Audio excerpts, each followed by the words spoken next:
మనం అప్పుడు ఆశీర్వదింపబడతాం కదా. దేవుని కొరకు నమ్మకంగా బతికిన మారమనే ఒక ముద్ర మన పైన ఉంటుంది.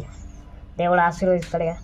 దయచేసి దైవజనులారా, మీకు కూడా అలాంటి చేష్టలు ఏమైనా ఉంటే దయచేసి మానుకోండి.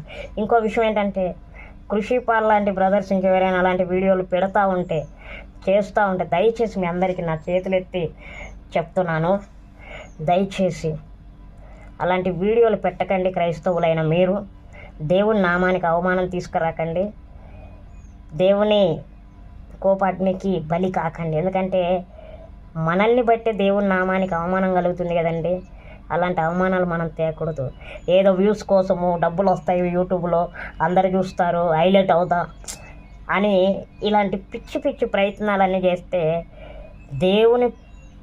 దేవుని దృష్టిలో మనం చెడ్డవారం అవుతున్నాం. ఫస్ట్ దేవుని కోపానికి మనం కారకులం అవుతా ఉన్నాం. కాబట్టి